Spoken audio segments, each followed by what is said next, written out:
calculating.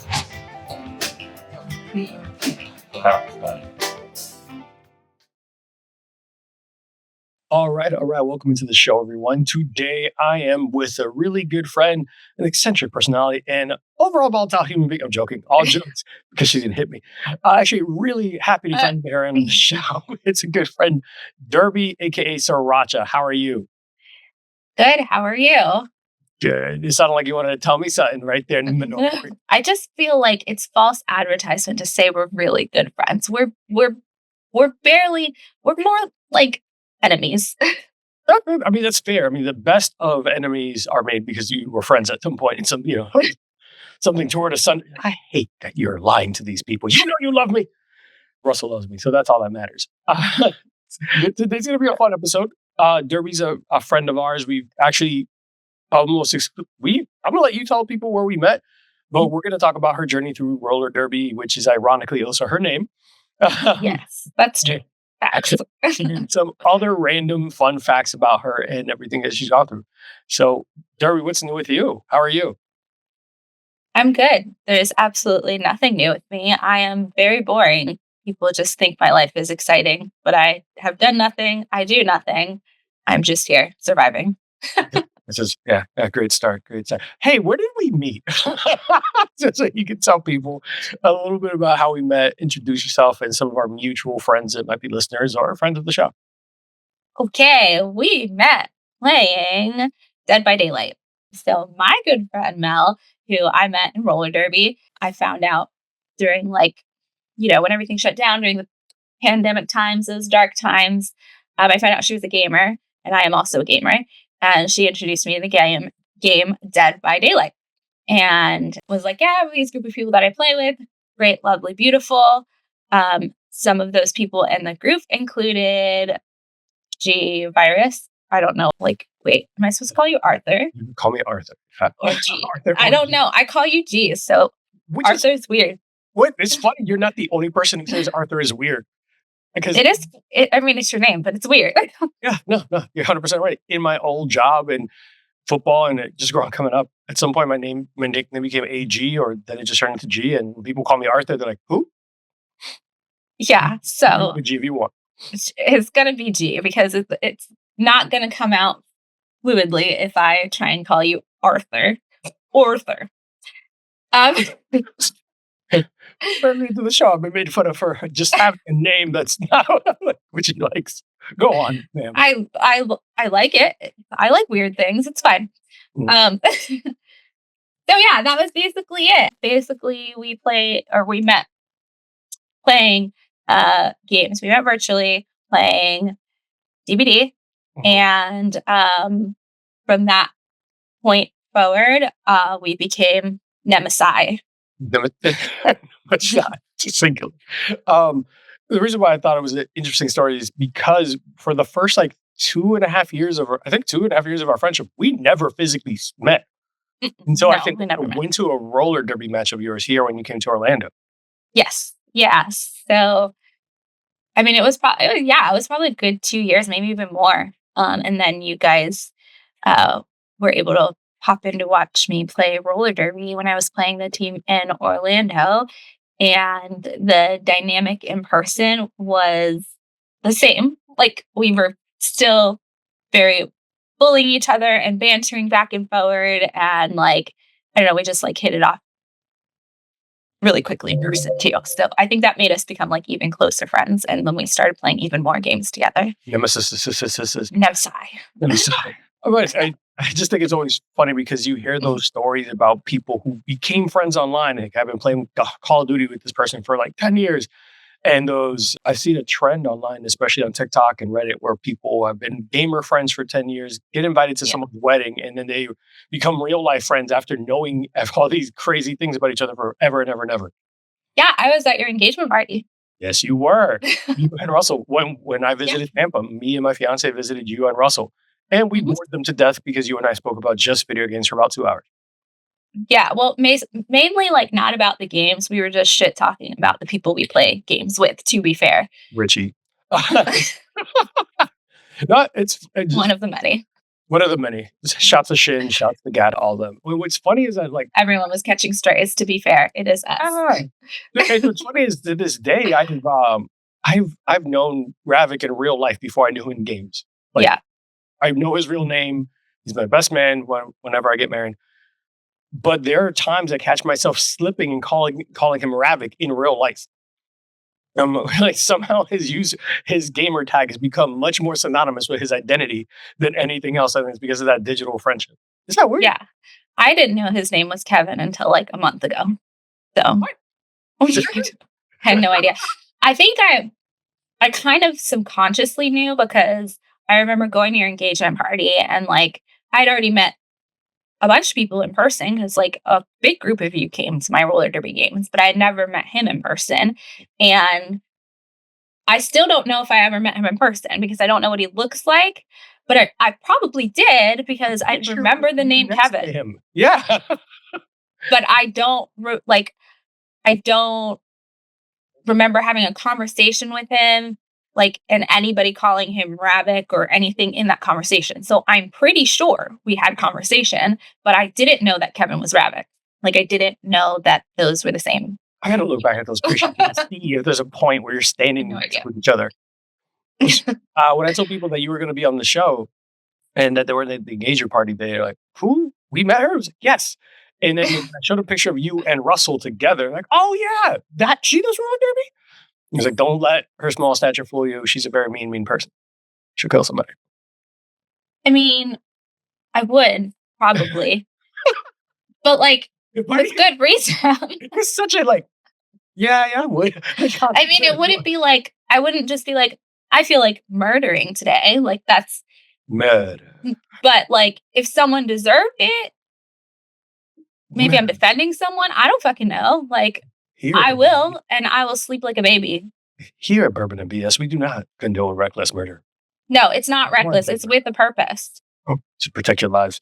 Yes. Moving forward before I get canceled already. This is 7 minutes and 30 seconds into this.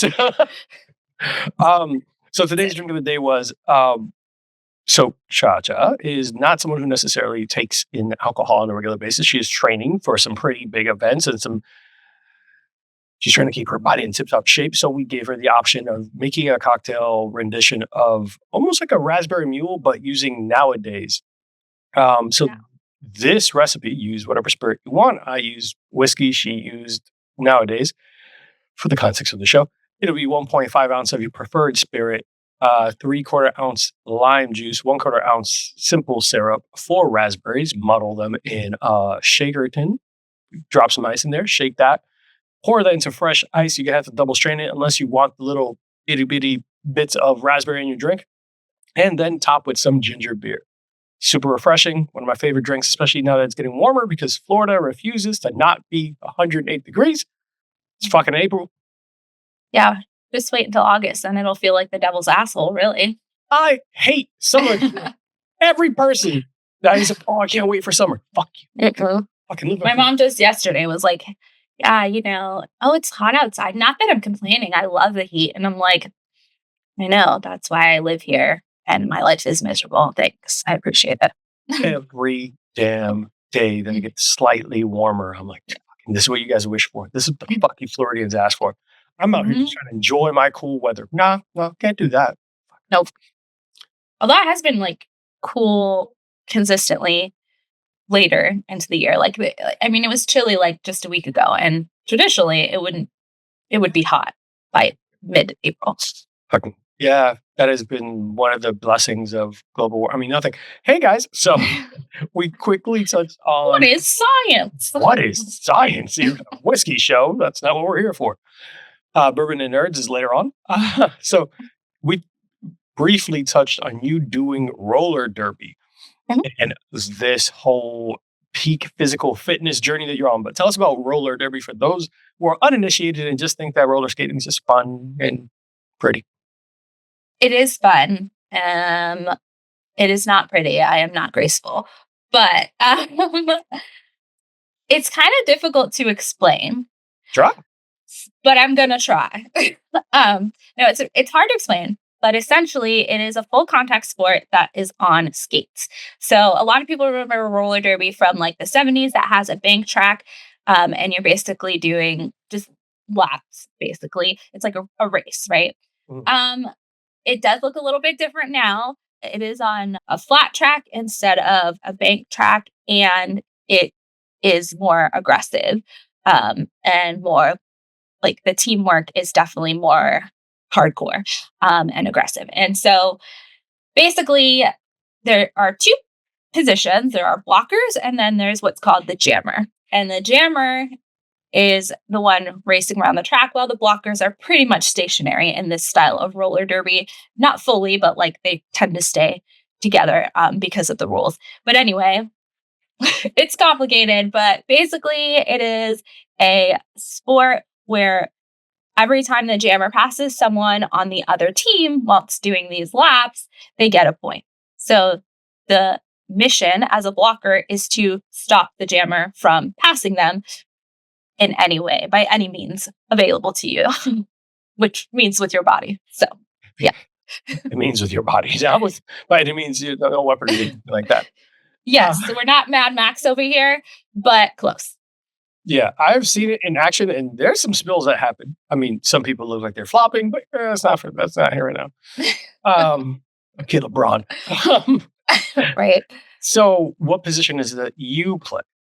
I am a jammer. I score the point. And you said that you're what? So, when you talk about kind of like ranking on a team, and you play semi-pro or for a pro.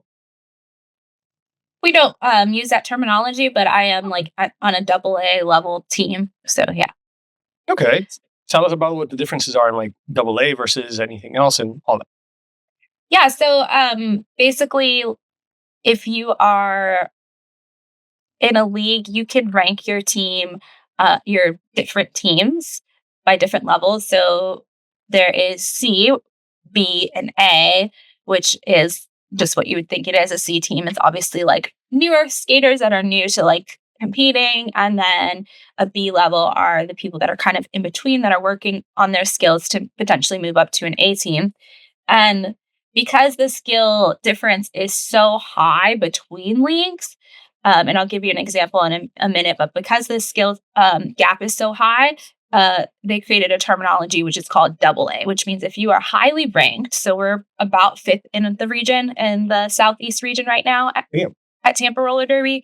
So we do consider ourselves a AA team because when we play other A teams, for example, when we play Orlando or when we play, like a couple weeks ago, we played Fort Myers, we won 19 to 328. Excuse me? What? Yeah. So, and we were playing that we play their A teams. So that's the differentiation. Like, yes, we are an A team. Technically, we're just an A team, but we categorize ourselves because where we are in the rankings as AA, because when we play some A teams, it is a huge point disparity. All right. So you're a badass, is what you're telling me. No, I mean, if we went, I mean, I'm pretty awesome. But no, if we were to go, she's gonna be all bashful now. Look at this. This is when we go, if we were to go and play Rose City, which is from Portland, they're the number one team in the world. We would get our shit rocked. So there is just like a big skill gap depending on what team that you're in. But it's not that we're not good.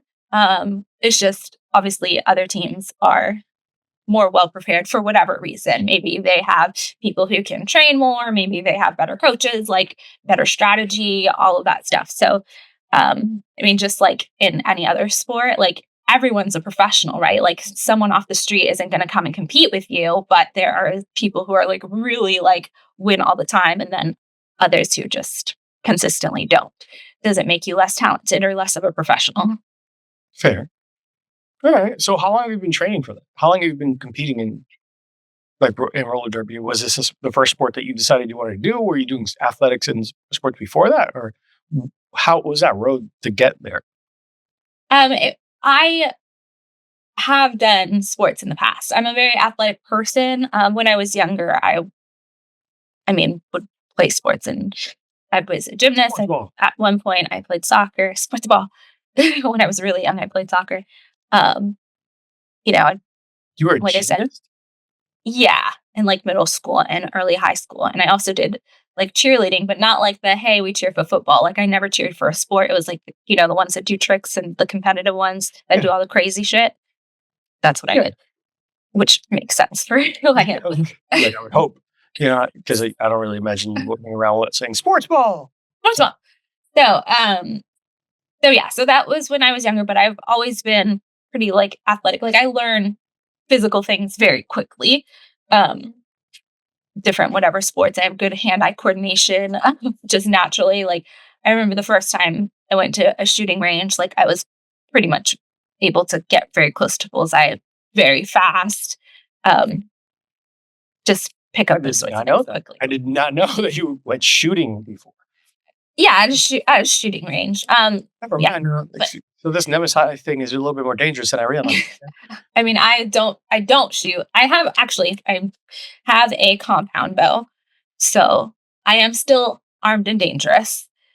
But it's just it's not as deadly. I mean, it can be. Have you not been hunt?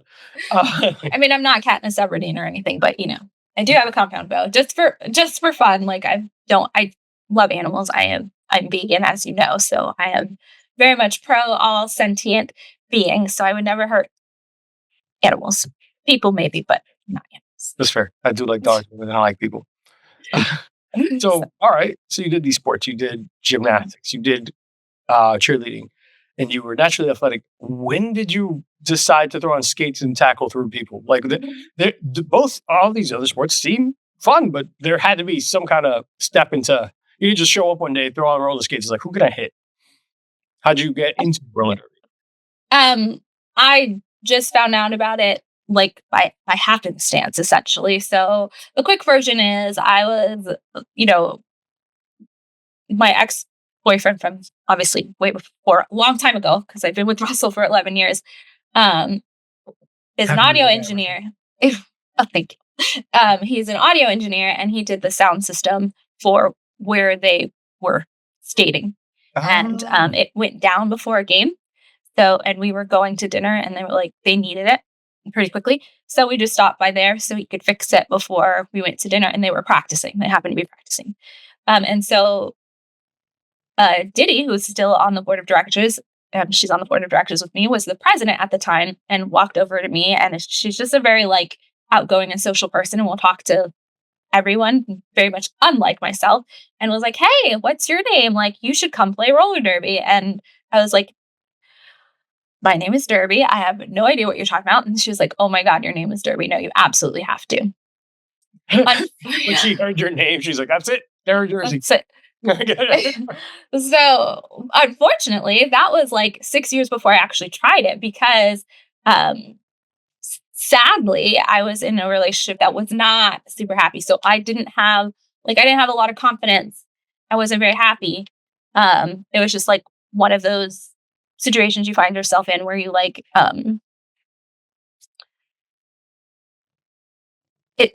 you weren't allowed to kind of, it was like a good headspace to. It wasn't a good headspace. And the person, like, because of the relationship we were in, really held me back from doing a lot of things, not on purpose, but just because I just was emotionally stunted and had a lot of anxiety. So anyways, years after that, I had decided that I was gonna, I was thinking about it ever since then, right? So for years, I was thinking like, this is something that I want to try, like watching the practice. I just knew that it was something that I wanted to try. And I was really unhappy for a long time. So one year I just like decided I'm going to have a year of yes. I don't know if you've ever read the book, but like I heard of it. I didn't know. Yeah. By Shonda Rhimes, who's a great producer for many TV shows. Yeah, exactly. Shows. Yes. And so Grey's Anatomy was the first one I was introduced to that she and you went at home developed. How to Get Away with Murder. Fucking fantastic. Mind your business. So, yeah, it was very good. Very good. So anyways, read that book, decided I'm going to have a year of yes. And I was like, I'm going to say no to as little things as possible. Like even if I don't want to do things, I'm just going to I'm going to fucking do it. And so when I thought about roller derby again, I was like, well, I have to say yes to myself. I have to go and try this thing, like, even if it's not something I ultimately end up doing. And that was in 2019. And so I did go try it. And they taught me to skate, and they taught me the rules, and they taught me about safe contact and all of these things. And we're like, hey, okay, great. Go play roller derby. And I really, really sucked. Yeah. At first. I mean, I was really bad. We suck at everything at first, right? Yeah. So I was really bad. And then when I had the opportunity to try out for a travel team, they just put me straight on the B team instead of like going from C team to B team. Because from the moment I put on skates to play roller derby, I practiced every day. I was doing footwork every single day.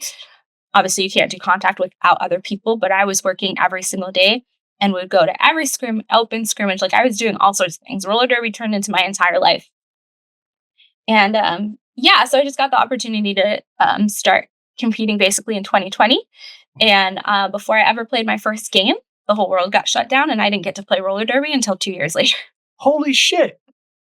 Yeah. I forgot. You said 2019. Mm-hmm. Fuck, that time. God damn it. I know. Isn't that timing hilarious? I finally like started doing things for myself. And then the one thing that like really helped me come out of my shell and like help me see who I am and to like be the person that I am and not give a fuck was like taken away for a long time. But I did already by that time make some good friends. And, once like it was almost safe, Florida safe, I guess, to see people again. We would go outside and we would go outside and practice roller derby and practice skating and stuff like that. And they were just like the safe group of like, everyone had their group that they would actually socialize with and whatever. They were mine. So I did still work on some basics of roller derby. So by the time I was able to actually play roller derby, I didn't lose any skills that I learned, and in fact improved a little bit because we were going to skate parks and stuff like that. So I actually knew how to skate. I was better at skating when I came back. That's awesome.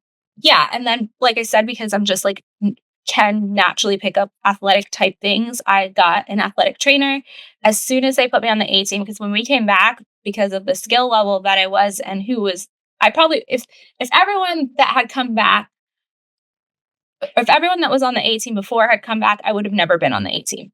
But because we were lacking in players, they put me right on the A team. So I was able to travel. One of my first games, if not my first game, was actually a game, an A-level game out of town. Yeah. Where? And in Columbia, South Carolina. I forget that you travel so much for this. Mm-hmm. I travel a lot. From day one, apparently, no. Yep. So I basically just got an athletic trainer, like someone who trains athletes, not just like a personal trainer, but like an actual trainer that can train me in agility as well as strength. Mm-hmm. And so for like the first full year back, I worked super hard and improved my skills so much. Dramatically. Like I was dedicated to being good enough to be on this A team. And I just made it. I just kind of made it happen. Like I improved and every year your goal is to improve, but like I like to improve a lot. Like I'm an overachiever. So now I went from like never having competed and one of my first games being an A-level game and me being like, what the fuck am I doing here? To now I know that I'm an athlete. Like I feel comfortable calling myself an athlete and a competitive athlete at that. And now I'm going to the World Cup with Team Puerto Rico and feel confident that that's like a role that I should be in. Hell yeah. And I have an applause button, but I got something else. Hold on. You just got jammed. I knew you were going to do that at some point. I was like, this is coming. Did you know for real? I just had a feeling.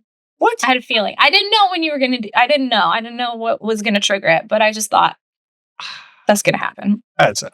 Because you and Richie are the worst. What? We are not the worst. By no means are we the worst. Have you met Gata? Oh my God. Guys, we're going to take a quick break, but awesome so far to get to know a little bit more of that history of when you got into it all and Yeah, it's a boring story. So, but no, it's not. It's a boring story where you know how many people started a pursuit or a dream or something during the pandemic and it never panned out. I'll tell you, I started I was doing jujitsu and I was really getting heavy into it right before the pandemic. And then you get immediately told you can't hug, you can't be around people. Jiu-jitsu is 95% hugging people. Mhm. So by the time I got back, I was like, I tried to get back into it. And I was like, there's a lot of injuries involved. I'm almost like fucking 38. I forgot how I was much older. I was like, nah, I can't do this shit anymore. And I was working. So like, yeah, I didn't pursue it. So I'll be one of those stories of failure where you said, fuck it, I'm going to keep doing this and do it right. And you ended up really high level. So no, not a boring story at all. And if you keep shit talking yourself, we're going to fight. Be right back, guys. Guys, we are back. Chacha, that's the updated version. The other one was a little goofier, but this one seemed more of an adult version of Don't Drink and Drive and Don't Sex Drive. I like goofy. I thought it made me laugh. It was fun. Good, as long as it passes the Sriracha judgments, because they're pretty harsh. They're pretty harsh. I am pretty judgy. Well, harsh critic, which I appreciate. Someone got to keep Richie and me in line. So you talk about after the pandemic, you just buckled down and decided, I'm gonna make it happen. You made it happen. Then you jumped ahead and spoiled it, and you got selected to represent Team Puerto Rico. So that must have been great. I know it was nerve-wracking, and I know it was exciting, kind of like that made you feel really good. But tell us about that process. Like, what does that look like, and where is that taking place? Because we talked about you traveling a lot. Yeah. So the selection process was actually it was kind of easy. Like I expected it to be more difficult, I think, but essentially I just filled out like a Google Doc. I'm trying to make it sound like this giant ceremony. You're like, there's a Google Doc involved. Yeah, there's a Google Doc involved. But I mean, they asked questions like, what is your level? Who do you play for? Like, what is your experience? All of the stuff. Why do you want to be part of Team Puerto Rico? All of the whatever questions. And then they also asked for footage, like in-game footage. So I picked 2 of the games that I played in at regionals last year, and I had to go through and timestamp every single time I was on the track and like put a link to that. Sure. Tell them who I was. Like, I'm wearing a black jersey. This is my number. Like, I'm the jammer, whatever. For me, it was easy because like, you're the jammer, and they're like, oh, the fucking person with the star on. That's who we're watching. But So it was actually a pretty easy process. I didn't think that I would get selected because, for a team like Team USA, you go to tryouts and like the top people in the entire country are trying out. And I didn't try out for Team USA because I didn't want to. I didn't think I would be selected, but I also didn't want to represent the USA at the time. Mm-hmm. For probably obvious reasons. And so I didn't. And that selection process, I have, a few friends that went through it, and it's much more difficult because you have to fly to another state. Like, you have to fly where the tryouts are. Sometimes there's multiple rounds. It's more of a traditional style. Like, you try out the first 30 minutes, you do skills and drills, and then they like cut you in half. They're like, these people are not even moving on to the next round, and all of that. So I thought maybe that it would be a much more difficult process, but it wasn't. And I just waited. And like a week or 2 later, I got the email inviting me to go to the World Cup in Austria. It's in Innsbruck, Austria, with Team Puerto Rico. Innsbruck, Austria, with Team Puerto Rico. I thought that was such a cool moment to hear a friend of mine get selected for Team Puerto Rico for just something you're so proud of, and you try to underplay it. Where you're like, so, and you just kind of said, like, mother, this is a big fucking deal. Oh, by the way, this woman. I was so frustrated. You just got jammed. And every time, okay, well. All right, that's the last one for right now. For now. For now. But no, that's a big deal. And I'm proud of you for it because I know it meant a lot to you. And especially when now you're telling me the story basically where you started getting into the sport right before you couldn't do the sport. Mm-hmm. And you just pursued it. And prior to that, your confidence being impacted a little bit. Did you feel, I want to kind of jump back to that. Mhm. Did you feel that once you started doing it, when you said dedicated yourself to the year of yes and did it, that it improved your self-esteem, improved your confidence, improved some things, or how did it do for your mental health?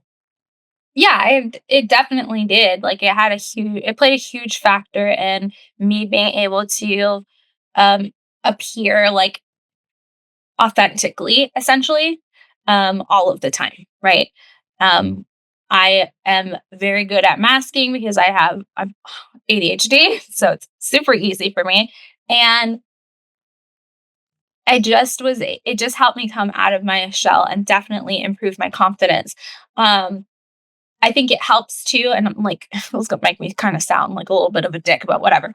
It helps too that I learn very quickly, which means that I was already better than the people that were at my level from the beginning, right? How does it make you like a dick? Like, It does. I mean, like, but it's the truth. I was already better, and but to be fair, I was also more dedicated. I was spending a lot of time on my skates, and not that other people weren't. It just for whatever reason, like I'm just naturally good at agility because of the training I had, like in middle school and high school and stuff like that. I was gonna say, like you were an athlete, so it wasn't like you just were better for no reason. Like you've been an athlete your whole life.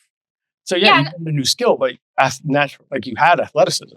Yeah, and that is actually a really good point because a lot of people who start roller derby start it in their adult life, and especially the women or people who identify as women, it's their first sport or team sport ever in their adulthood, which is not the case for me. So that probably helped me have an edge in terms of learning the sport. Yeah, so you don't sound like a dick. You sound like someone who was an athlete most of their existence and decided, I'm going to try something new. And during the pandemic, you dedicated yourself to the footwork, the skills you didn't have, with the natural athleticism, hand-eye coordination, speed, agility, being able to like not as prone to injury because you did gymnastics and cheerleading, so you're flexible. Yeah, all that makes sense. You're not a dick. Like, I can call you a dick. You can't call you a dick. We understood. Double standard? No. Only I can make fun of my friends. No, no one else. But so tell us about this community though, because so I will be the first to tell you that outside of when I met you and Mel Militoff, big shout out to Militoff Cocktail, one of my favorite people that I never get to talk to anymore because we don't play DVD and some of the games that we play, she doesn't play, all that. Yeah. But that's the first time I really met anyone who did roller derby. I only knew roller derby what I've seen in movies, what I've heard of, like little snippets, but nothing really. I've never been to a match. You were my first roller derby match I've ever been to, so you're welcome. But First and only. First and only, and business, okay. It still counts. Tell us about the community, and it seems so. I'll just use an example. It's always funny when people who are outside of a community or kind of a niche type of group don't realize the following and how big of that community can actually be. Tell us about that for the people who don't know anything, like me. Yeah, it's not that big of a community. It's actually kind of small. World Series, so I don't know how small it can actually be. Yeah, I mean, it is. I think there are a lot more. You'd be surprised how many roller derby teams that there are. I think that always shocks people. Like when I tell people, like we live in the Southeast region and we're fifth in the region, they're kind of like, "Oh, cool! Like out of what, like 10? Well, out of 68." But you know, like it's still a substantial amount of fucking teams. And how many people are on a team typically? Are on a team. It varies. Like we have, you can have a 20-person roster. So there are rules, but that WIFDA, which is Women's Flat Track Roller Derby Association, makes you implement, right? Like there are rules you have to follow. And one of those is that on a charter, which is what they call like a roster, essentially, you can only have 20 skaters. So a team technically has 20, but there can be people that play for multiple WIFTA teams. Even in our league, we have what we call crossovers. So we have like what the 5 people who are still, working on their skills to become part of like the game rosters. will also play on the B team so that they get game experience, because you can actually only have 15 people in a game. I know the rules are complicated. So you have a 20-person roster, only 15 people can play in the game. So those 5 people that are least likely to be rostered for a game play on the B team so they can improve their skills to eventually win one of those spots. That makes enough sense. Yeah, that makes sense. I don't. Yeah, but to be fair, our league is pretty big, and Orlando's gotten pretty big as well. So we have 4 competitive teams. Most leagues have 1 if they have any. So, I say that we're 5th in 68, but there are actually a lot of teams in the area that are not ranked. So Ocala is not ranked.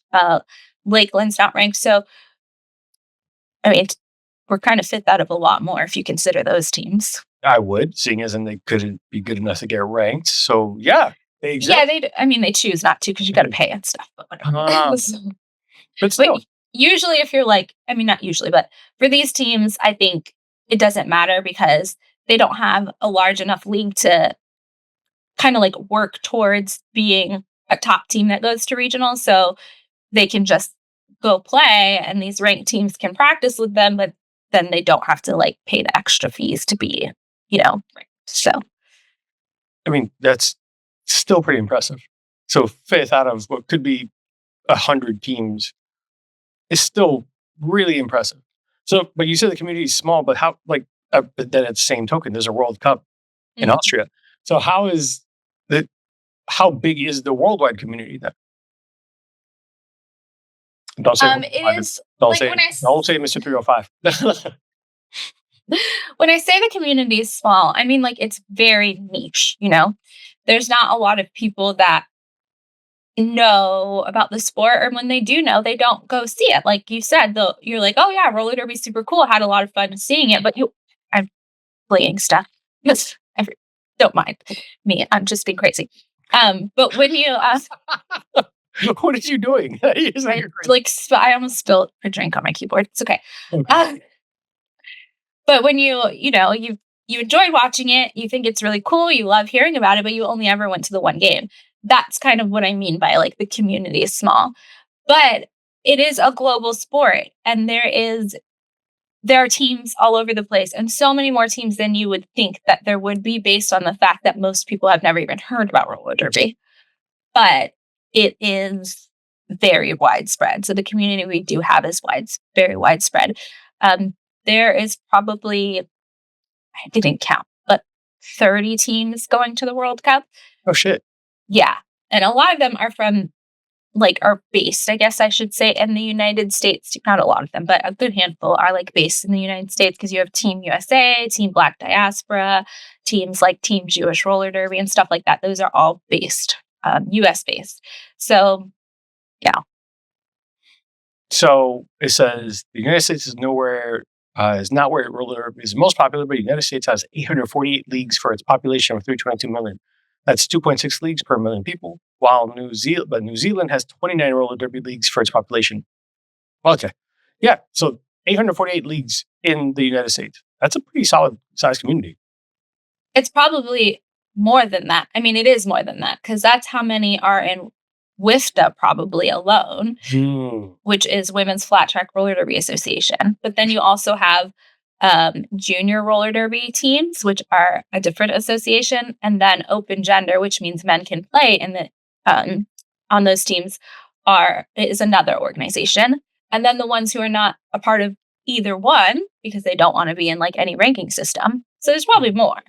Sure. It's a thing from 2014, so take this with a grain of salt. That I found it looks kind of interesting. What states are the most popular with roller derby? Alaska, Wyoming, Iowa, and Colorado are the top 4. Yeah. That is random. That's random. I'm not surprised about Colorado, though, because they're, a top team. Yeah, but Alaska? Yeah, I didn't know they had a team. That's weird. That's pretty cool. Yeah, it says the top 10 states for roller derby are Alaska, Wyoming, Iowa, Colorado, Vermont, Washington, Oregon, New Hampshire, Maine, and Hawaii are the top 10. Florida's number 49. That doesn't surprise me. Because I think it has a lot to do. I think what they're talking about too is not like is in order to be popular, you have to have spectators, right? It's the spectators that make it popular, not the players.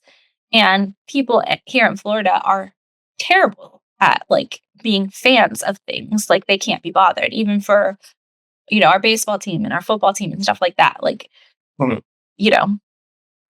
That doesn't surprise me. Yeah, that surprised me. Like, yeah. Unless you're a college football team, then they care about you way too goddamn much. Live, breathe, and eat it. Moving on. So, outside of the roller derby and everything with that athletic profile of yours, and congrats again for Team Puerto Rico. And we can't wait to see the live link because you said I'm not allowed to go to Austria. You jerk. Oh, you're allowed. It's pretty expensive though. That bill is going to hurt. Moving forward, everyone has a 9 to 5 during the pandemic and everything. You obviously had a different day job, but now you have a pretty interesting one too. Mm-hmm.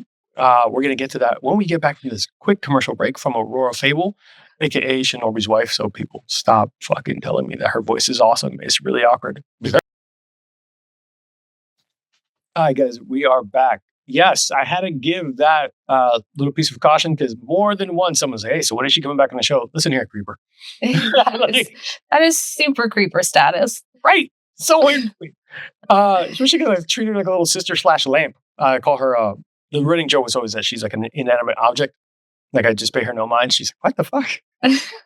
But enough of that. You have a pretty interesting day job too. Do you mind telling us a little bit about that? Sure, I guess. I am a day trader. Mm-hmm. So I make money to simplify it, because this is not accurate, I make money in the stock market. Why is that not accurate? Like, like to simplify it, but then to not tell you the truth. That makes not accurate. I mean, that's fair. Because because I don't trade on like the New York Stock Exchange or anything like that. I don't specialize in stocks. I specialize in what's called futures. Mm. So it is a different financial instrument, but it's similar. Like a lot of what you know about stocks is true about futures, including like looking at charts and like strategies and stuff like that. It's just a different market. It's from the you trade futures on the Chicago Mercantile Exchange and not the New York Stock Exchange, because it's not a stock. Go on. Can you break down that a little bit more for us? Yeah, I mean, it's just basically a different financial instrument. What are futures? So futures are basically essentially contracts. So they are contracts to purchase something later at the price that they are at right now. And these futures contracts, you are now digital and you can trade them very similarly to how you do a stock. Just like a stock is a share of a company, like you're owning something physical. Futures is the same thing. It's just instead of owning a share of a company, you own a contract to buy something at a future date. So you can trade things, or you can trade futures like corn, cattle, like all different types of goods, oil as well, obviously gold, things like that. But you can also trade contracts for indices. So if you've ever heard of like the NASDAQ, the S&P 500, all those sorts of like large indices have futures contracts for them as well. And that's what I trade, is the futures contracts of indices that are on the stock market. It's an interesting path. You weren't always in that, but it seems like you're very passionate about it. What were you, do you mind me asking? Because I know I was part of that. Do you mind sharing about when you made that big jump? What were you doing before? And what brought you into this kind of career path? Because roller derby and then sitting in front of a computer and going like, I'm going to make some money off this. These are very different styles, like styles of things to do, like I guess career paths and hobbies. What got you into this career path? By degree, I am actually an accountant. So it's a tangent industry, but not really. Like my friend who is a CPA, my best friend who's a CPA, knows nothing about investing or anything about the stock market, but it does just like open the door to like find these things out. Like I knew about the stock market in theory, but I was able to learn more about it and understand it in context, right? So for someone who doesn't know finances, like you don't, some people don't even know that stocks are a share of a company. They don't know where to go and buy and sell stocks. They don't know any of this stuff, which is super easy to do if you know it. So basically, I went from being an accountant that works for a private equity firm. Before I even worked there, I was teaching myself about the stock market and about investing and trading and just learning, self-taught. Then I became really passionate about it because I always knew that I couldn't work for other people for multiple reasons, but my ADHD actually started getting worse and it made working almost impossible for someone else because I need a much more flexible schedule to work with my brain and not against it. Which sounds silly, but that's really what happens. So as soon as I started making consistent money, day trading, because what I really like is day trading. I'm not a long-term investor. I can't hold things for, years, months, all that stuff. I don't do that. I will hold things for just like I can't. I can hold things for days at most. But really normally I will hold contracts for like minutes. But that's boring and who cares? It's not really like a fun story. I just essentially it's same as with roller derby. I discovered it. I needed to know more about it. I, hyper focused on it and hyper fixated on it for a long time. And, the fire never died out. And that's how I know that's something that I'm serious about is if I can go years being passionate about this thing, because having ADHD, that's really difficult. Like I pick up hobbies more than I wash my underwear. We need to talk about your hygiene. Listen, maybe I just have a lot of underwear. Did you think about that? That's also fair. Which is the truth because I hate doing laundry. So there was a story there. I used to get so busy there because I had a house where I didn't have like a laundry machine, a washing machine, laundry machine. So I would always have to go to a laundromat. So for times in between, I would just buy more underwear than I needed. At some point, I have like a mountain of shit. I have so many and socks. So many socks. You are dragging both our ADHDs around. So many. And I can, yeah. Go ahead. I could probably go 2 months without doing laundry. Yeah, probably. Yeah, you need to throw stuff out. Listen, but it is not a boring story because I think what you touched on it kind of glance like day trading and also, like you said, it works perfectly with their ADHD because that little dopamine hit, as opposed to something long term, it's quicker. The resolution's quicker. The satisfaction can be quicker. So you're consistently never bored because there's always something new, as opposed to waiting patiently for something to happen. Like, will you hurry up and do something? And he's like, no, you don't have to. You can move on to the next thing right away. So that makes perfect sense for why your career path went that way. Yeah, it definitely does. And it's great because it is super flexible. And all those jobs that are like, every day is different. Like, no.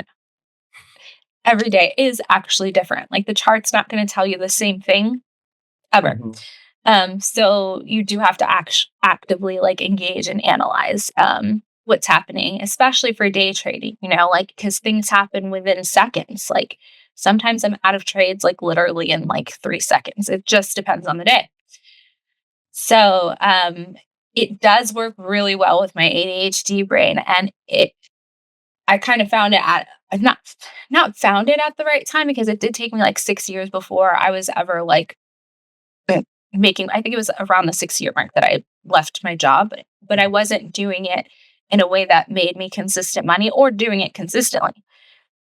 So for whatever reason, when my ADHD became worse, which was when I was working at that job at the private equity firm, I couldn't focus on doing the things that I needed to do. I couldn't sit there in front of Google Sheets or Excel for 6 hours.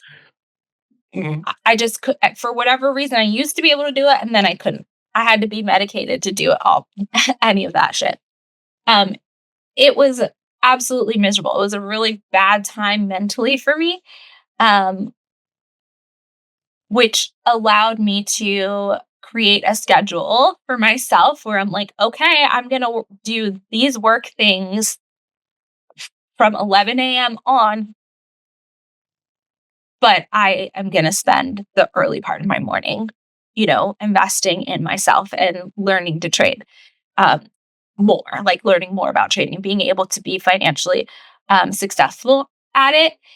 And that kept me from being fired, essentially, because it would, I don't know if they ever would have fired me. I technically worked for my best friend, but we'll say, yeah, they might have fired me, but I'm sure eventually, if you suck bad enough, they're going to fire you, right? Yeah, I mean, I work with companies with some pretty terrible employees stay there. Well, they're still there.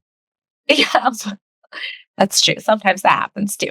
But it's essentially being able to wake up and trade in the morning and practice that skill allowed me to be excited to get up in the morning to work. And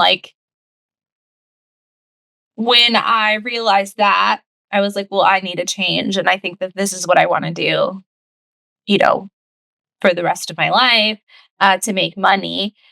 I knew that I had to trade my way out of a job, right? You can't just quit to trade full time because you need money to trade, but you also need to make sure that you're making money while you're trading. So yeah, it took a while. It was about a year of misery of consistently, making money and making sure that I could leave my job and still live. So I was basically doing both full time, kind of it was, I was trading part time, but it was miserable because I had between roller derby, working all a lot and trading a lot. I didn't have a lot of time. It was very stressful. And stuck with us playing video games at night. I did, yes. And I did play video games. And it was literally it got me into this really bad habit that I still have and I need to break myself of it. But there wasn't ever a time in my life where I would be sitting in front of a screen all day, every day. But when I started that, as soon as I was done working, I was I am so high strung and so stressed and so drained. I cannot go socialize. I can't go out to dinner with Russell and his friends. I cannot do it. I was so burnt out. All I wanted to do was something that was mind numbing. So I would play my video games to relax and unwind. And so it got me into a really bad habit where I would wake up in the morning and I would basically be on the computer all day, every day. And I still do that. So that's probably not great, but where we are right now. It's a good life. If I'm not training for roller derby or making food, I'm in front of the computer, which is so not great. But so to be candid, I also have ADHD, and one of the things that I struggled with, especially when I started working from home, was trying to get myself out of this very cozy,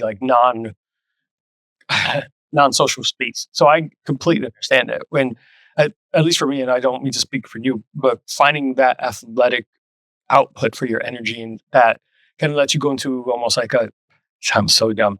You get to zone out, kind of a flow state. You're just out there doing what you're supposed to, getting those. It's just you. At least for me, anything I've done athletically, I joke about it being the dark place, where I could just go somewhere else.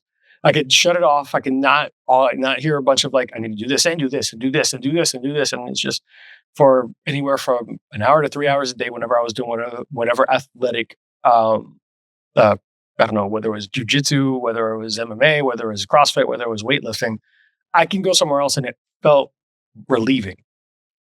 And I don't know if that's how it is for you when you're when you're derbying. Do you call it roller derbying? Yeah, roller derbying. Yeah, it is actually very similar for me. There's never a time where there's one thought in my head or no thoughts in my head ever. I didn't even know. I'm still weirded out by the fact that some people don't narrate things in their head. What? You don't have a voice speaking to you? That's so weird. I had that conversation with someone. It's so weird. I'm still shocked by that. But yeah, so in roller derby, when I step up to the jammer line and I'm waiting for the whistle, that's what I'm focused on, is waiting for that whistle to blow. There's no other thoughts. And a lot of people will like analyze their way through a jam. Like I'm going here, I'm doing this, like, I'm working with my team, doing all that. I have nothing. I have no thoughts. It's literally just moving on instinct and like muscle memory of the things that I practice. And then at the end, after the jam is over and I'm sitting at the bench and people are talking to me about the jam, then I'm like, oh yeah, I did do that. That did happen. Okay. Like, yeah, that's what happened. Yes. I'm with you. That's a dope thing that you found though. Like, I think that you did athletics obviously when you're younger, but it's really cool that later in life when a lot of people, unless you're a pro athlete or a collegiate athlete or something like that, you kind of move away from those things that brought you a lot of joy because you didn't realize those were the things bringing you joy. They became kind of just at least earlier in age, it just became the social dynamic. It was the expected. You did the sport, you did the thing. Your parents put you somewhere. You might have had some interest, but as you get older, you lose some of those athletic endeavors. Yeah. And finding a ways to not only build or reduce some anxiety, get some focus and build yourself back up. That's dope. So I'm happy for you, man. Don't tell me anything nice to you. I would never do that. This never happened. It would make me being mean to you much more less impactful if people knew you were nice to me. All the time. Now, and I don't mean to like spend too much time on the ADHD thing, but I do think it's important for people who are out there who might be struggling with finding a way to keep focus or find something. And you see it all the time. Like you mentioned it kind of briefly where you might have lost your job if you didn't move on or find something else to help you get that attention somewhere. I found myself staring at one of the easiest tasks in the world. And I'm like, that's boring. I don't want to do it. Or I could do that any other time. Let me go look at something else. Let me go do something else. Meanwhile, the thing that could have taken me 5 minutes took me 2 days. Oh, 100%. Like, I mean, that's literally my whole life, unless I'm taking medication, which I don't like to do. So I don't like to do every day, I should say. Like I do because it helps me. But yeah, I like talking about ADHD. And I think it can annoy some people because I do say things like, oh, I do this because I have ADHD or this, but it's because I've found that a lot of people don't understand. They don't understand. They just think that some of the things that I do are like quirky things. They're like when I say like I struggle cleaning my house, like I struggle doing chores. People are like, oh yeah, me too. Like I so hate doing chores. Like I love procrastinating. I'm like, no, I don't love procrastinating. Like you don't understand. Like here's the situation. I'm mad at myself because I'm not doing the thing. Yours is a cute quirk. Mine is I physically cannot. It's not that I'm like, oh, I'm not going to do this chore because I'm filing my taxes and doing something else important. Like, no, I'm literally sitting there berating myself for hours for not doing the thing that takes me 10 minutes. Yeah. Like it is a mental struggle all of the time. So I do like talking about it and I like educating people on it who may not understand, who think that ADHD is always hyperactivity. It's not, especially in women that you find that a lot less too. It's other things. And so I find myself talking about it a lot and it became a part of my personality to make sure people knew that I have ADHD, which sounds weird, but I didn't know for a long time that that's what I had. And I thought I was lazy. I thought like, why can't I stick to anything? Like I had no discipline. I was lazy, all of these things when that's actually not true. Yeah. And I think it's important that people start to understand that and realize like, it's okay to help someone work around what they're going through rather than just like being like, well, why can't you just do it the way that I do it? I don't know. Yeah. No, that's completely fair. And I think I'll be honest. One of the things that I struggled with was I have friends who, especially because I don't know, I guess I come off confident, whatever, blah, blah, that never really understood that I was always processing something. It was always like going at 100 miles an hour. I had an ex or some couple of friends that were like, yeah, you can't really sit still, man. Like, oh my God, is it FOMO? You fear of missing out? It's like, no, motherfucker, I don't want to be thinking about 118 things at once. I can't stop it. So yeah, it's not that I want to be everywhere at once. It's because my mind won't let me shut it off. But like, even to the point where it became, I think we talked about this in private conversations and in previous episodes. We've also spoken about, especially as minorities, Hispanic cultures, like you can't have problems mentally. They will always say that's not a problem that falls for us. That's someone else. And it's unfortunate, and I'll say it. I've had more than one old school Hispanic parent or family member say, that's a white problem. Like, we don't have that. Depression, ADHD, all that. That's not us. We don't have that. I'm like, that's not accurate. That's not accurate at all. Objectively, sir, that's not true. Exactly. I remember that kept me from ever wanting to find out, because it became culturally like, okay, I'll just shut the fuck up, lift weights, do whatever I have to, because it worked. Hey, I might stay out late and drink because it shut off my head. I might do some things that were considered bad habits, but people were like, oh, he's fun and like happy-go-lucky. That's some stuff I'm trying to shut down here. There's some stuff I'm dealing with here. And luckily, I found athletics and, other like obviously medicating at some points, but making sure that I found a way to balance it out. But it's tough to navigate because people just think of it, like you said, quirks, or you're not trying hard enough, or have you tried this, or have you tried this? I have tried so many fucking things, to the point that you don't even want to tell some of your closest friends.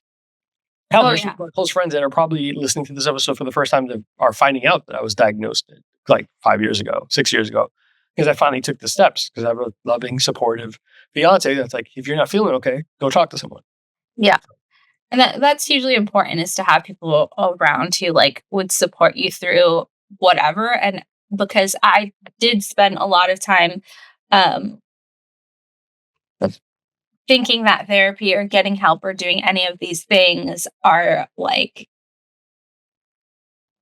for the weak, essentially. Like, and I know where that comes from. It's from the culture in which I grew up in. It was the reason, like, I didn't go to get diagnosed for medicine for a long time. Like, I did do therapy, especially like in college when it was free, back in the day when shit was somewhat free.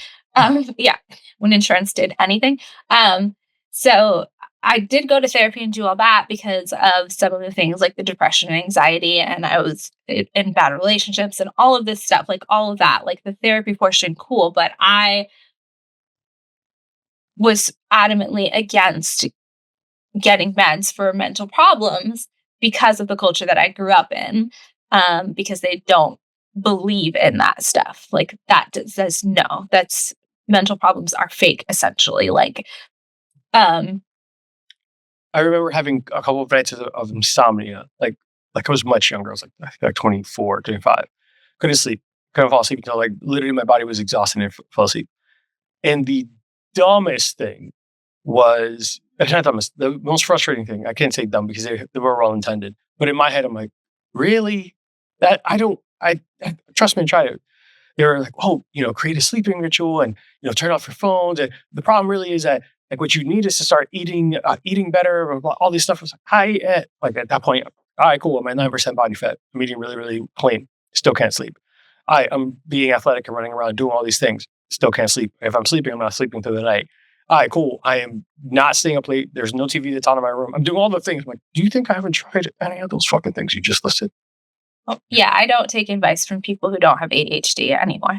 But it's wild because not until recently, until probably the my favorite 8 years. Sorry to interrupt you. Go ahead. Your favorite? No, my favorite is like, because you were talking about what people tell you to do. My favorite is when people are like, "Have you tried melatonin or have you tried magnesium?" Like, no, you're right. I've tried everything in the world. Medicine cabinet. To try and sleep, but I haven't tried those two things that you just suggested. Have you tried melatonin? Yes. Have you tried, like, where you put on sleep meds? Yes. And that wasn't with the problem. That didn't help anything. Nothing got helped. I felt like a zombie. But it is funny that not until like the last like 8 years did people really start talking about it like it was a real thing, at least for culturally in our cultures. How about you?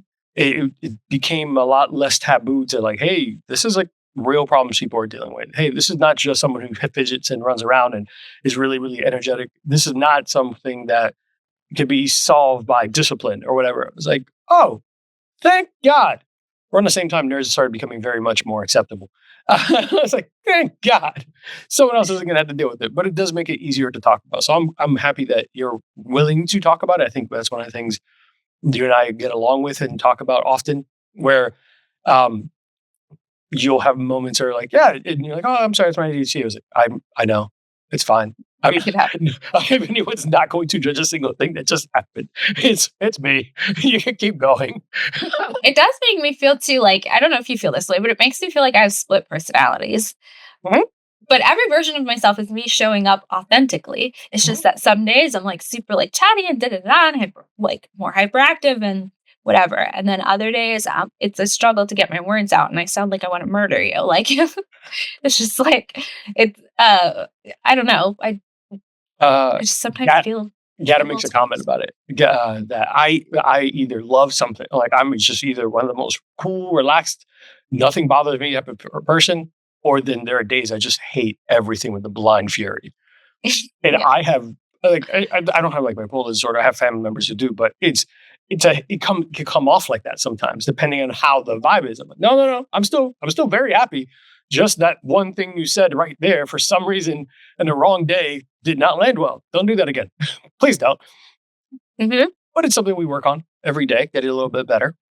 We're going to take one last break. And then when we get back, I do want to hear a little bit more about your roller derby rituals and some of the proudest moments and some more about you. And I do want to say before we go on break, thank you for sharing those surgeries, stories, and sharing your perspective of ADHD, because I think it's important for people to hear it and that you're a real person past all those things, regardless of how mean you are to me. Be right back. Hey guys, this episode is brought to you in part by Coach John Estrada of Run. Thanks, guys. All right, guys. As we're starting to round up the show, we want to get to know some of the. I don't know. I'm always curious about this because athletes, you always hear about these rituals and being superstitious. Are you the superstitious type before you go into any kind of match? No, I don't think I am, but do you ever? Oh, hi. I'll take away superstition. Do you have rituals that, if they're not done, you feel like are your habits that you have to get right before every match? Not right before every match, but the night before a game, I always have pasta, which started as like carb loading, like The Office thing. Yeah, it started as like a carb loading, like whatever, because I don't eat meat, like I can't fuel my muscles with protein, so I do have to do like the carb loading thing. But now if I don't have even certain kinds of pasta that I like it's pasta with tomato sauce. Like, what kind of pasta? Tell us some details. Why are you holding out? Is it kind of cheese? My favorite. Is it spaghetti? Is it angel hair? Sriracha? No, it's the eating out. What? That's the recipe, bro. I think it's called fusilli. So it's the spiral pasta. Okay. With pasta sauce. And there could be like other vegetables and things in it. That's fine. But it has to be a red sauce and a lot of it. And if I don't have that, I feel like I don't have enough energy in the game. Like and it's that specifically. Like if you give me ravioli or something like that, it's not going to hit the same. If you give me even spaghetti, like the spaghetti shape, it's not hitting the same. Really? Yeah. So, yes, but I don't think that's true. I don't think that's true. Like I don't think that's a superstition. I just think it's not like you believe like you're going to break someone's back if you don't eat it, but like there's a ritual. Like I think athletes have like certain pitchers will like tilt their hats to a certain side, do some things, like rub dirt in their hands. Like there's athletes that do that. If that's your night before, it has to be a specific. Yeah, I think too. I do have like I guess it's some quirks or whatever. The first time, especially, but the first couple of times I come up to the jammer line, I do like do some excessive like breathing. Like visual, like you visually see, I'm like doing that. So that might be something, but in terms of like warming up or listening to specific things or doing that, I don't have. before any CrossFit, it's been far removed from it. But before any CrossFit competition, I would listen to like specific songs. So I would listen to something by Franco. It would have to be something soft and then something like rock. So it would have to be something like By the Weekend, Wicked Games back in the day, like something like that. It was sounding like haunted strip club music. Yeah. So it was a weird and then I would listen to something heavier, something like depending on what we're doing, and that became my routine every single time. Because for those who don't know about CrossFit, sometimes there's this lifting portion. There's a Metcon where your heart rate should be lowered. Because I'm not a runner. I'm not someone I'm gonna hit something hard or lift something heavy really, really well. But so I would have to do these routines, because if not, I can control my breathing all day. But if I didn't listen to the music that kind of helped me melodically focus on something outside of all the external stimuluses, it would go terribly. And I would realize that really quick, that if I didn't have my AirPods or something to listen to music, I got angry. I got frustrated. I was like, I need my music. It's going to be it's a lift that I've done a million times without the music. But in this situation, I needed to do it. That was my little ritual / routine. If it was a lift, I had to do something like rock. If it was an endurance training, it's something slow. That's very interesting. And I think there are a lot of people that are that way. I think I just am bad at being consistent at anything. But I do have the little things. Yeah, I'm breathing and visualizing or whatever. Yeah. Look at you. I wish I had more. No, you don't, cool. Because it's going to take so much time. But pasta. Come up with? Pasta the night before. Pasta the night before has never been one that I've done. I just fucking do very specific peanut butter Uncrustables. In between certain workouts, because I need to get that back. But that's just fucking nutrition. All right, and it's just games. I played just as hard, sometimes even harder at practices. But that doesn't matter. Games, right? It's just before the games. I need the night before game. I gotta eat my pasta. I remember doing it was just something it was a bear complex, and it's do the heaviest bear complex you could do in the gym in front of all my friends. I did the bear complex at 265, 270. I was like, okay, cool. When we get to the competition, I'm gonna try to go for 235 comfortably. 225 felt like I was lifting the heaviest thing I've ever lifted in my life, and I felt like I was in a crumble because I didn't listen to my music. And then when you can do it again, you can come back later at the end of the day. I did my routine, which I should have been more tired. And I did it, hit it hard. And people were like, what the fuck was that earlier then? I was like, the music, mind your goddamn business. It's just the music, guys. There's the goddamn. It was the wrong vibes, okay? Yeah, vibes are off. Vibes are bad. Everybody get the fuck out. Vibes are off. All right. So some round out questions. So where do you see yourself involved in the Derby long term? Coaching, mentoring, is this something that you want to somehow always be part of? Or is this something that, hey, when you're no longer an athlete, move on? I would like to think that I would stay and help people. It would feel good in my heart. In my heart, that feels good, right? I want to go ref, I want to go coach, I want to do all of these things. But I know myself, and what I probably would do instead is fill that time with something else. I'd be like, well, I can't play roller derby anymore. And then there would be the next thing that I obsess about for the next few years. Fair enough. I just think you might be a good coach, but I'm done complimenting you for the day. Yeah, stop being nice to me. It's weird. You're giving people the wrong impression. It's almost like we're friends. But awesome. You would think that. Well, I'm sure that there'll be something that you can get heavily involved in and be proud of, because I think you're the type of person that once you dig into something, that's going to be it. That's going to be something you're going to really dig into, not just flash in the pan and move on after 15 minutes. It'll be something you want to really dedicate yourself to. So when you make that decision, obviously the ADHD aside, when you make the decision of something you actually want, you're going to stick there. So how do we make money playing video games? I want to do that. Let's do that. We can do that right now. Norby is a prime example. You and I just have to align on hey, let's get overlays and stuff and get really on that hype train. Yeah, well, I need your help because I don't know what I'm doing. All right. Well, we should have a channel together. No. I mean, we technically all three do. That's true. You know what? Dad is yelling right now. Gata is fucking shaking his fist to the sky. Well, he doesn't really listen, but his wife is going to tell him to listen to this part where he's shaking his fist to the sky.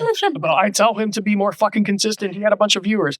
There's a good, well, we can dig into that privately because we have to give for our DM for what's the game that we're doing? I want you to Oh, yeah, yes. We are playing Call of Cthulhu, which I've never, I DM for Dungeons and Dragons. Mm-hmm. But I've never GM'd for Call of Cthulhu before. So they actually call them keepers, keeper of arcane lore. Ooh. Fancy. You're fancy now. So fancy. So we're doing a one shot to see if it's a game that we like. So we can do potentially a campaign, right? Mm-hmm. I mean, I'm planning on making sure Dada's character dies because Oh yeah, we're killing him immediately. But where can people find you? Where can we show support? And where can people find the links to when you guys do go live for your roller derby events? Oh, yeah. Me personally, I don't social media a lot, but you can find me on Instagram. It's derby_lane. If you want to watch our games, Tampa Roller Derby streams live on Twitch when we have a game. They don't have the schedule on there, so you'd have to find it on the Tampa Roller Derby social media or website. But what are those handles? Tampa Roller Derby. It's all Tampa Roller Derby. Good. Tampa Roller Derby. But yes, you can find me basically on Instagram, and then soon you can find me on Twitch with G, probably. I don't know. What's the handle for Twitch? Oh my God, it's so annoying. Someone took Sriracha Chaw, so I had to be Sriracha_Chaw_. Is that it? All the underscores were done there. So bad. Well, Cha-Cha, Derby, Sriracha, whatever we're going to call you today. Thank you for hanging out with us and taking the time to share some of your stories, insights, roller derby, your passion, and being vulnerable and sharing the struggles and challenges. I won't say struggles, the challenges of having ADHD, because I don't want to speak for you.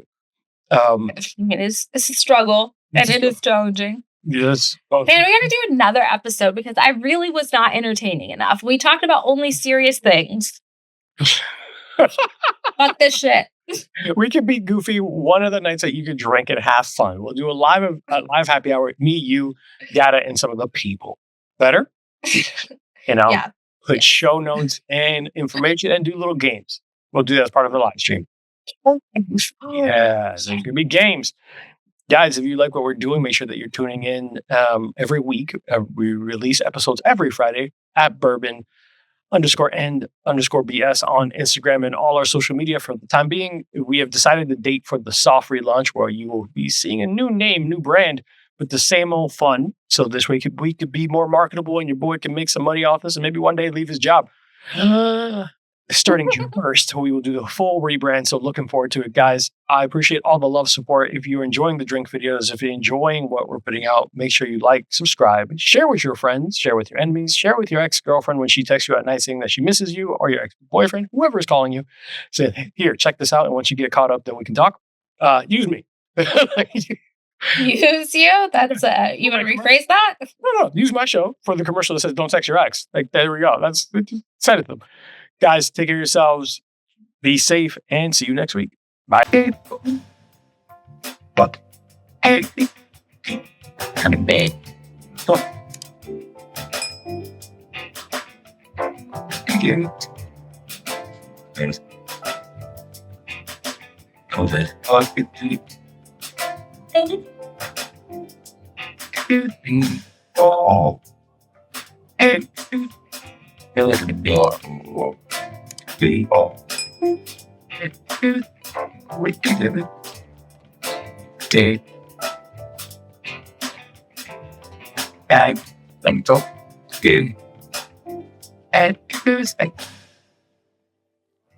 And